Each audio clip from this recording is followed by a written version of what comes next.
My name is Sarah Turney, and this is Voices for Justice. Today, I'm discussing the case of Jamie Fraley from North Carolina. In 2008, Jamie was 22 and thriving. She was in college, preparing for a career that she was incredibly excited for and passionate about. She was head over heels in love, looking forward to getting married.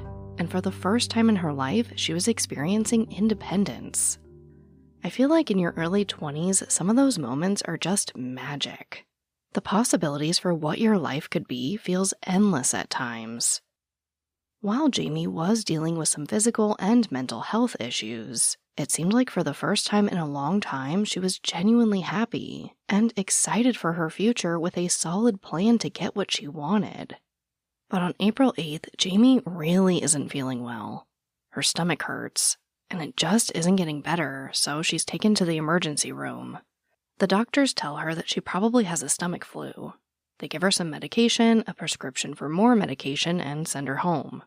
But it just doesn't get any better. So later that night, Jamie asks her future father-in-law to drive her back to the ER. But now the wait's up to almost 4 hours, so Jamie decides that instead of waiting in a likely very uncomfortable waiting room, she'll just go back home and hope she feels better. But she doesn't. So after midnight, Jamie calls someone to take her back to the ER for a third time. Jamie's on the phone with her friend when she has to end the call, saying that her ride is there, specifically saying he is here. Jamie hangs up with his friend, presumably gets into a vehicle with whomever this man was, and she's never seen again. This is the case of Jamie Fraley. Jamie Fraley never had an easy life. When she was born in 1986, Jamie and her mother Kim nearly lost their lives in the process. Jamie was actually clinically dead when she was born. Doctors had to perform CPR to save her life. Even then, they told Kim that her daughter likely wouldn't survive. Her family says it's a miracle that she made it. As Jamie grew up, doctors kept telling her mother that she might not make it to her next birthday. But she just kept beating the odds. Jamie did have health issues, though. She had trouble gaining weight and was extremely frail, often weighing less than 100 pounds. Now, this did affect her schoolwork and her ability to attend class. She ended up dropping out of high school. When Jamie turned 18, she was diagnosed with bipolar disorder and anxiety. At this point, she was extremely dependent on her family due to her health. But Jamie didn't want to take her medication. She said it made her feel not like herself, and she was just extremely resistant to it. She was still living at home with her mom, she wasn't working, she didn't drive, and she was really struggling with her new diagnoses. But as Jamie was entering her 20s in the late 2000s, it seems like everything began to turn around. Jamie found medication that worked for her, and she was trying to carve her own path. Now, Jamie was very active in her church, and after seeing a program they provided for those struggling with substance use disorder, she knew what she wanted to do with her life. See, like a lot of us, Jamie witnessed what substance use disorder can do to the people she loved. Her mother Kim says Jamie was just always that person who was a safe place for her friends to come to, a caring shoulder to lean on. So when Jamie saw this program at her church, she became inspired to become a counselor for those struggling with the disorder. She enrolled at Gaston College near her hometown in Gaston County, North Carolina. Here, she was studying to get her GED and was planning to eventually take classes to become a counselor. Jamie also moves out of her mom's house and gets her own apartment just outside of Gastonia. So she's not far from home and where she grew up, and she still has a lot of help.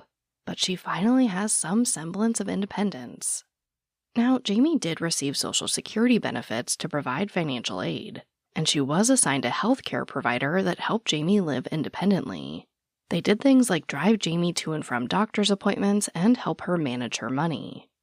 Kim admits that it was incredibly difficult for the entire family to take a step back and let Jamie embrace this newfound independence. But ultimately, Jamie seemed incredibly happy. She's transitioning from her teens to her 20s. She's found what she believes is her purpose in this world, and she meets a guy that she falls head over heels for. In 2006, around the age of 20, Jamie begins dating a man named Simonds Sr., and things move fast. pretty soon they're living together and engaged. Jamie even changes her last name to Simonds on MySpace. It just seems like one of those whirlwind romances. While Jamie's family was definitely a bit concerned about how quickly things were moving and about Ricky Jr. himself, they seemed happy for Jamie. She was absolutely thriving, and she was an adult now. They couldn't tell her what to do if they wanted to. From everything I found in my research, it does seem that Ricky Jr. is devoted to Jamie. But he does have a criminal history that the couple had to face. Before they can get married, Ricky Jr. ends up getting sentenced to 15 months in prison for theft-related charges. When Ricky Jr. goes in to serve his time, Jamie remains as devoted as ever. On Investigation Discovery's episode of Disappeared that featured Jamie's case, her cousin Haley said Jamie wrote Ricky Jr. a letter every single day while he was in prison. During this time, Jamie becomes really close with Ricky Jr.'s father, Rick Sr., and his girlfriend, Kim Springer. They actually live in the same apartment complex as Jamie, and Rick Sr. is also employed by the complex as a maintenance worker. Rick Sr. also appears to be very willing to help Jamie with things like driving her to the store, fixing things around her apartment, just general father-in-law stuff. For the most part, Jamie's family sees Rick Sr. as a fatherly figure to her, someone who'd been extremely helpful. Rick Sr., Kim Springer, and Jamie end up spending a lot of time together. They would often cook meals together and just kind of hang out to alleviate Jamie's loneliness from Ricky Jr. being in prison. But it seems that Rick began to see Jamie as more than just a daughter figure. Now, Jamie also spent a lot of time with her cousin Haley. Haley often saw how Rick Sr. would interact with Jamie, and she became increasingly concerned about his intentions. While the rest of the family saw Rick Sr. as this fatherly figure, Jamie's cousin felt that Jamie was perhaps a little bit too dependent on Rick Sr., and she felt that he was developing romantic feelings for her. Now, Jamie's family has described her as a firecracker, someone with a lot of personality who you think would be outspoken about inappropriate interactions with her soon-to-be father-in-law. But her mother Kim says Jamie also has a huge heart and just always wanted to help others. She fears that Jamie trying to see the best in people may have gotten her into trouble. So when Rick Sr. begins making comments about perhaps being in favor of Jamie wearing things like low-cut tops or shorter shorts, Jamie doesn't think much of it, but her cousin does. She says she tried to talk to Jamie about Rick Sr., but Jamie just didn't see it, even when Jamie is confronted with Rick Sr.'s long criminal history. Now, of course, we know that having a criminal history doesn't make you a terrible person. People make mistakes, people grow, and they change. Rick Sr. had faced charges for things like theft and drugs, but Jamie's cousin was more concerned with another conviction, a much scarier one. Back in 1986, at the age of 25, Rick Sr. was convicted of manslaughter for strangling his girlfriend to death. Now, despite Rick Sr. being sentenced to 20 years in prison for this, somehow, some way, he only serves about 6 years, and he's released in 1992. But we know Jamie is that person. I mean, I get it, I am also that person. She wants to see the good in people, to understand them, to try to see them for more than their past and focus on growth and change. I mean, all she wanted to do was help people. And this man in particular wasn't some stranger. This was her future father-in-law. She obviously cared for him greatly, and likely believed he cared for her as well.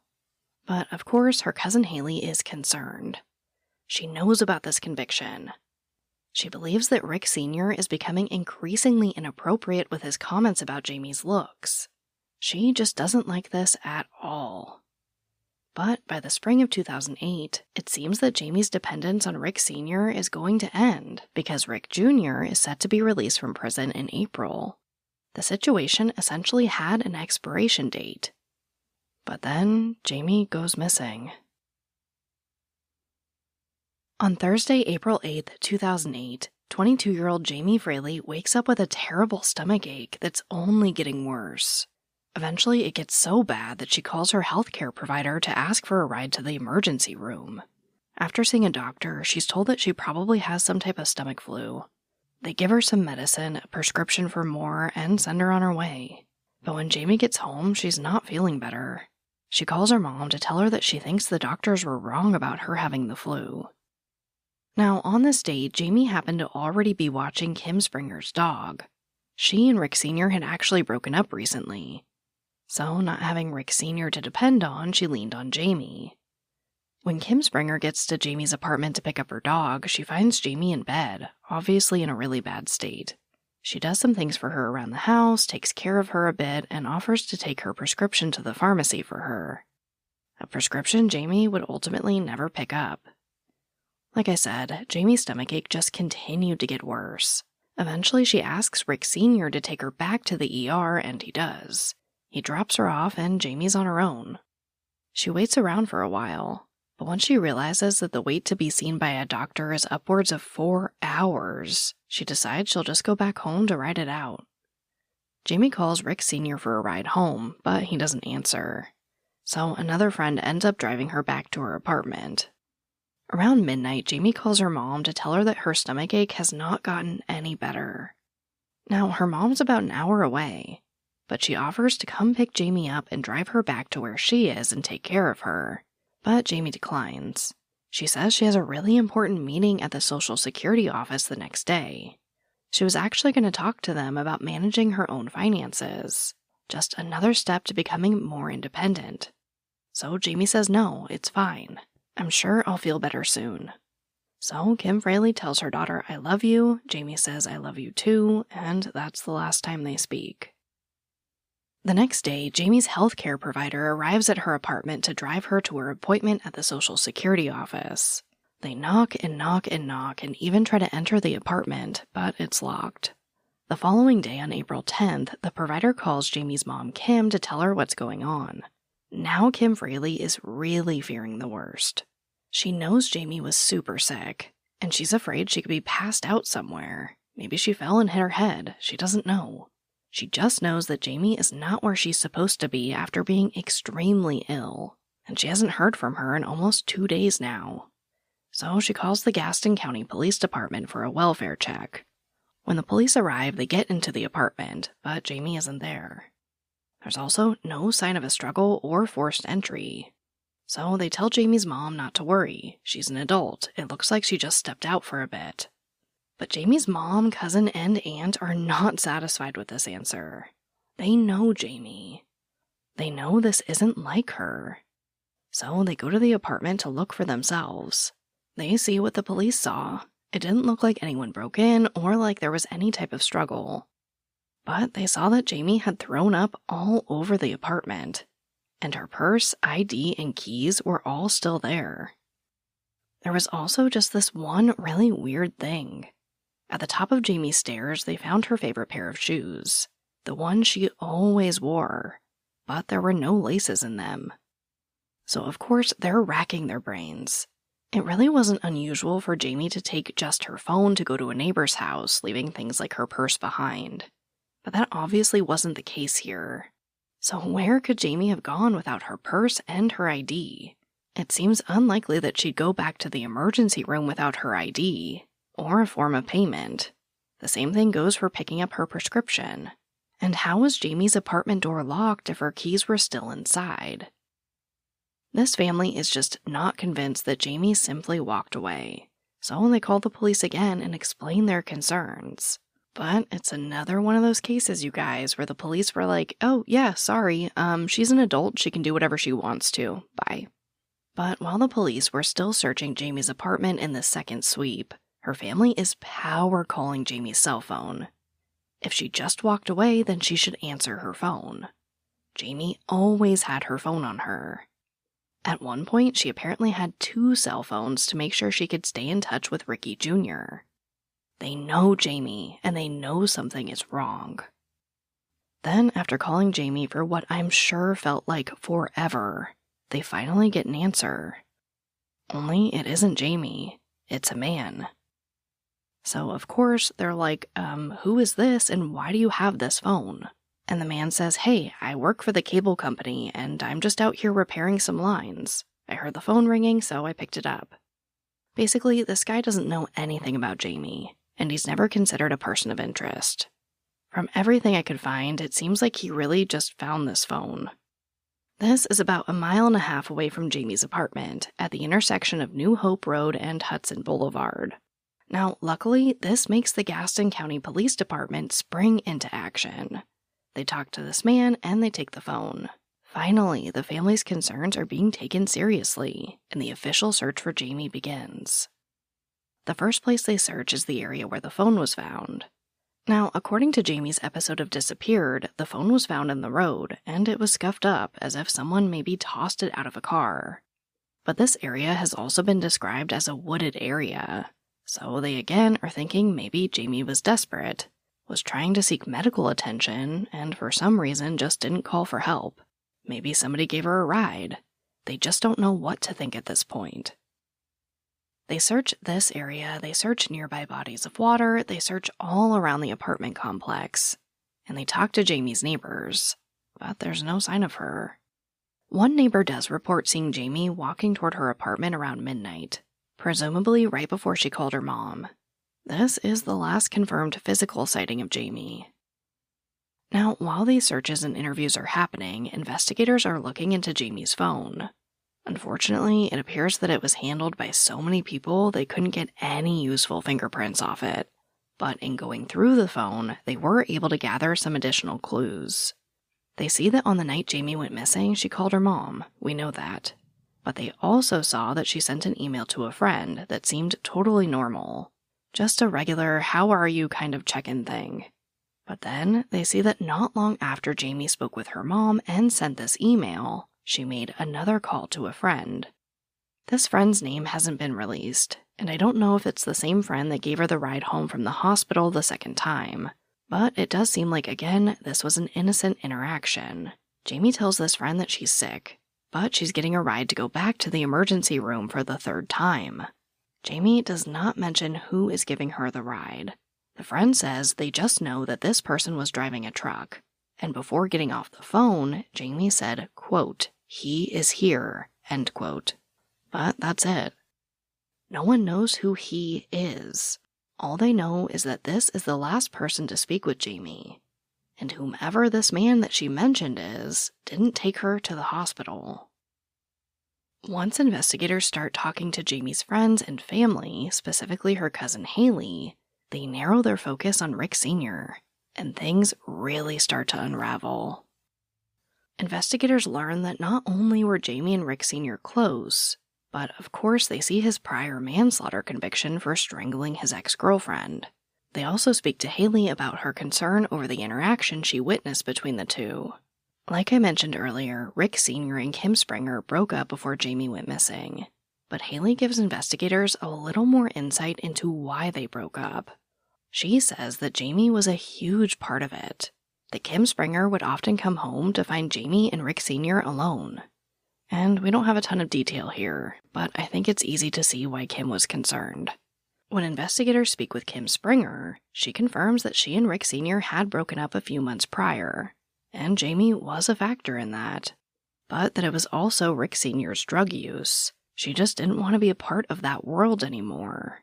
So she separated herself from him, but continued her friendship with Jamie, who was trying to help both Kim and Rick Sr. to stop using. As all of this unfolds, Jamie's mother and her aunt are in total shock. They had no idea about Rick Sr.'s prior criminal history, or that he'd been in any way inappropriate toward Jamie. They really saw him as a father figure to her, someone they could all trust to care for Jamie when she needed him.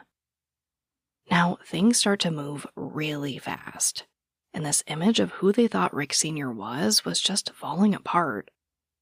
Investigators also discover that Rick Sr. and his son Ricky Jr. didn't really get along. In fact, they fought a lot. And then they talk to Rick Sr. Investigators say he didn't give a lot of information, but he was cooperative. Rick Sr. admits that he gave Jamie a ride to the ER earlier in the night, but he was not the man with the truck that picked her up sometime after midnight. Now, this is a tricky one for me.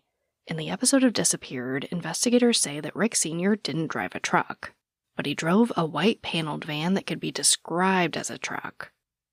So it's something, but certainly not enough to charge him with anything related to Jamie's disappearance. So they continue to dig and follow leads. And like I said, a lot starts to happen all at once. Jamie has been missing for a few weeks at this point. Rick Sr. is the main person of interest, and Ricky Jr. is released from prison. According to Kim Fraley, Ricky Jr. doesn't have anyone to pick him up from prison, and with Jamie being gone, he now really doesn't have a place to live either. So Jamie's family takes him in. And when he finds out that his father is being investigated, he's extremely upset. Not in defense of his father, but in defense of Jamie. Ricky Jr. hasn't been in the public eye, so it's tough to know exactly how he feels. But it does seem like he had a lot of love for Jamie. He sticks by her family and helps in the search efforts. At the same time, because again, like I said, all these things are happening so fast and kind of all at once, the Gaston County Police Department gets a warrant to track Rick Sr.'s vehicle. They're hoping that if he was involved with Jamie's disappearance, he might lead them to her. Now, I don't know if this next discovery happens because of this tracking, but it seems logical that it may have. A lot of information for this episode comes from Jamie's episode of Disappeared.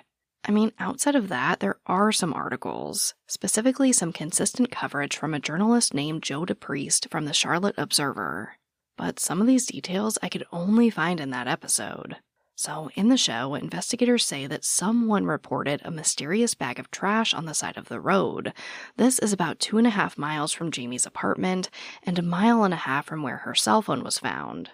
And they figured out that it belonged to Rick Sr. But it also appears that around the same time, they were tracking his movements. So I'm not sure if they went through the bag and found things with his name on it, or it was because they were tracking him that they were able to determine that this was his trash bag. I would honestly just love a little more clarification here on the timeline. But either way, it turns out that this bag of trash does belong to Rick Sr. Now, there doesn't appear to be anything nefarious in it. Rick Sr. basically says, "Oh yeah, I got a flat tire and I tossed it out while I was trying to get to my spare tire." But in the episode, investigators say that between Jamie's apartment, where her cell phone was found, and this bag of trash, it's possible that if Rick Sr. is to blame, this could have been a route he may have taken. They specifically take the time to mention that the route creates a nearly perfect triangle. Now, at this point, investigators don't really know if all of this ties together, but they continue to focus on Rick Sr. And it seems that while they were tracking his movements, looking for any sign that he could have been involved in Jamie's disappearance, they find something extremely concerning in his movements. By the end of May 2008, Jamie Fraley has been missing for about 6 weeks. They began tracking her future father-in-law, Rick Sr.'s vehicle, for about a month, looking for any sign of Jamie, and they notice a pattern in his movements. But the pattern doesn't seem to be related to Jamie. They see that Rick Sr. appears to be stalking his ex-girlfriend, Kim Springer. The Gaston County Police Department advises Kim to file for a restraining order, and on May 27th, she's granted one. The investigation continues, and Kim Springer does her best to stay vigilant and as far away from Rick Sr. as she can. Less than 2 weeks after she gets the order, Kim is driving around in her car and smells something awful. Now, she doesn't think much of it. You guys know how random car odors can be. Sometimes you just drive past something and it sticks in your car. Maybe a random piece of produce from your last grocery run made it under your seat. So at first, Kim just ignores it. But then on Sunday, June 8th, Kim is driving some friends to church and the odor has definitely gotten worse. So she finally starts investigating the smell. And when she opens her trunk, she is horrified. She finds Rick Sr.'s dead body. Now, I'm not going to leave you guys with a cliffhanger here. I want to tell you right away that Kim Springer did not kill Rick Sr. In the end, this is what appears to have happened. Investigators believe that Rick Sr. hid in Kim's trunk and was planning to ambush and possibly kill her when she got into the vehicle, as he was found with a knife on him. But because it appears he was intoxicated and had illegal drugs in his system, he somehow locked himself in the trunk and was unable to find the emergency latch to get himself out. Then he basically died from the heat, as temperatures were in the 90s that weekend. They believe he'd been dead for about 2 days when he was found. He told some friends that he was going to give her the surprise of her life. Despite their restraining order, it seems clear that Rick Sr. didn't stay away. About a week before he was found, Kim made a police report about some items stolen out of her car, including her purse and possibly her keys. When Rick Sr. was found, he had some of these items on him, including a set of keys in his pocket.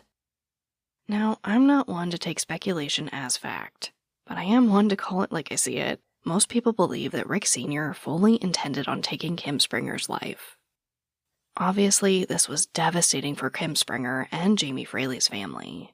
Not only that their worst fears about Rick Sr. were seemingly confirmed, but if he did have information about Jamie, it died with him. After this, Kim Fraley says Ricky Jr. kind of crumbled. And I mean, who wouldn't? You fall in love with this person you think you're going to marry. She sticks with you for over a year while you serve out your prison sentence. She writes you letters every single day. And when you get out, she's missing. And not only that, it's your dad who appears to be the main person of interest. And before you can even possibly wrap your head around that, he's found dead, accused of trying to possibly murder his ex-girlfriend. I mean, that is so much for any human to process. So this is basically where Ricky Jr.'s involvement in the case ends. Obviously, Ricky Jr. was in prison when Jamie went missing, so investigators have never considered him a person of interest. He basically just fades out of the family's life. The searches for Jamie continued for years.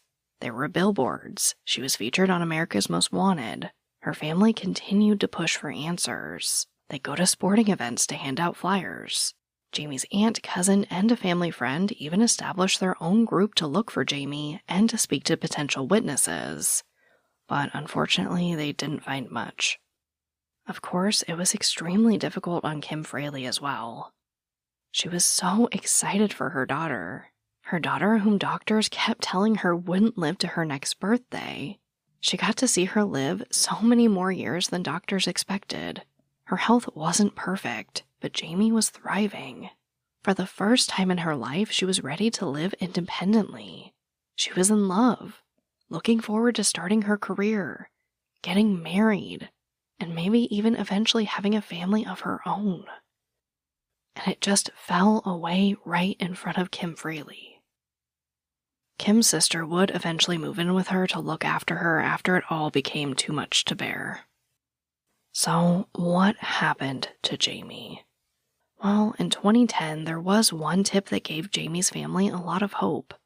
A woman from Connecticut was vacationing in Hong Kong when she saw a large group of women. Among the group was a woman that looked like Jamie.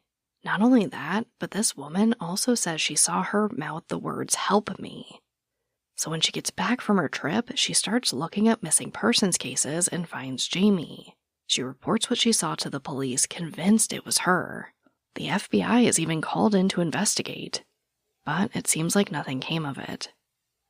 Another person did report seeing Jamie in an ad for female escorts online. While it appears that the woman did look very much like Jamie, according to investigators, it wasn't her. Of course, there's the possibility that Jamie could have been a victim of foul play by someone else, whomever the person that picked Jamie up but never took her to the hospital was. But as I said, I have to call it like I see it. I think most people lean toward the theory that Rick Sr. was likely responsible for Jamie's disappearance. We know the evidence is kind of stacked against him at this point, but I do want to talk about a few loose ends that I'd love more information on.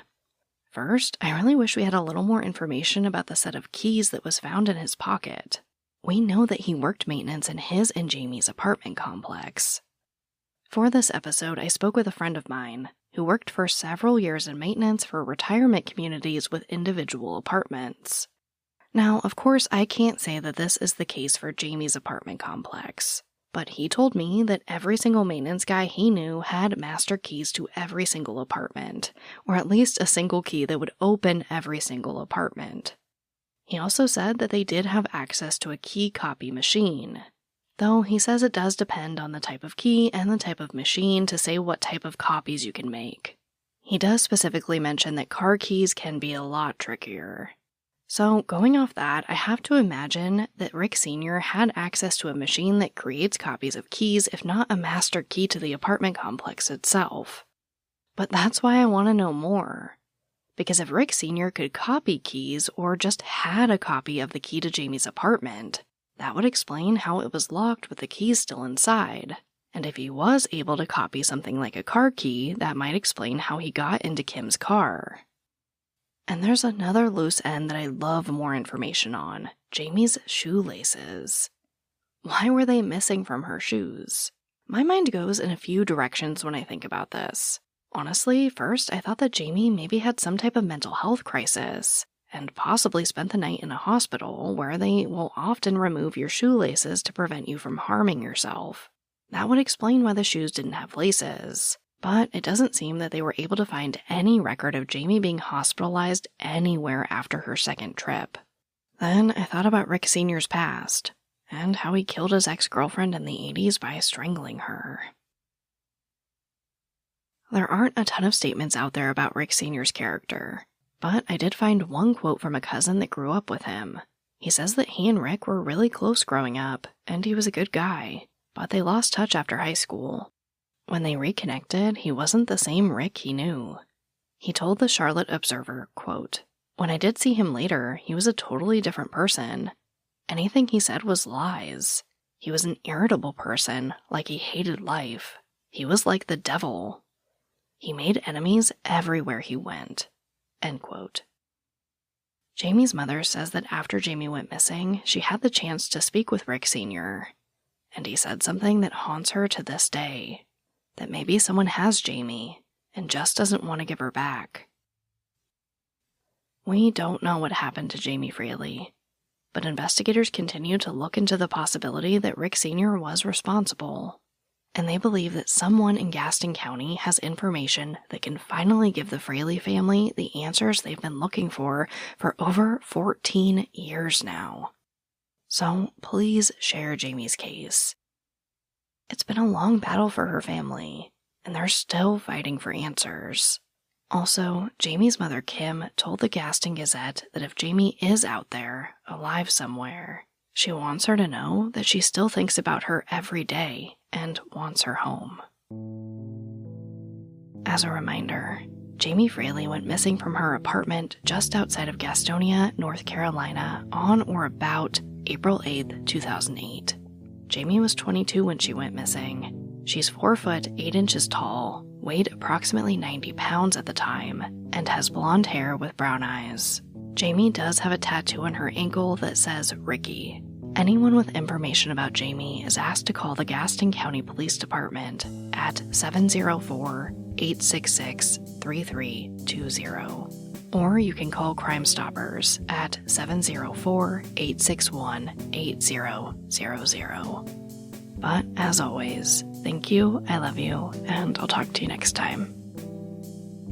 Voices for Justice is hosted and produced by me, Sarah Turney, and is a Voices for Justice media original. If you love what we do here, please don't forget to follow, rate, and review the show in your podcast player. The podcast player you're listening to right now.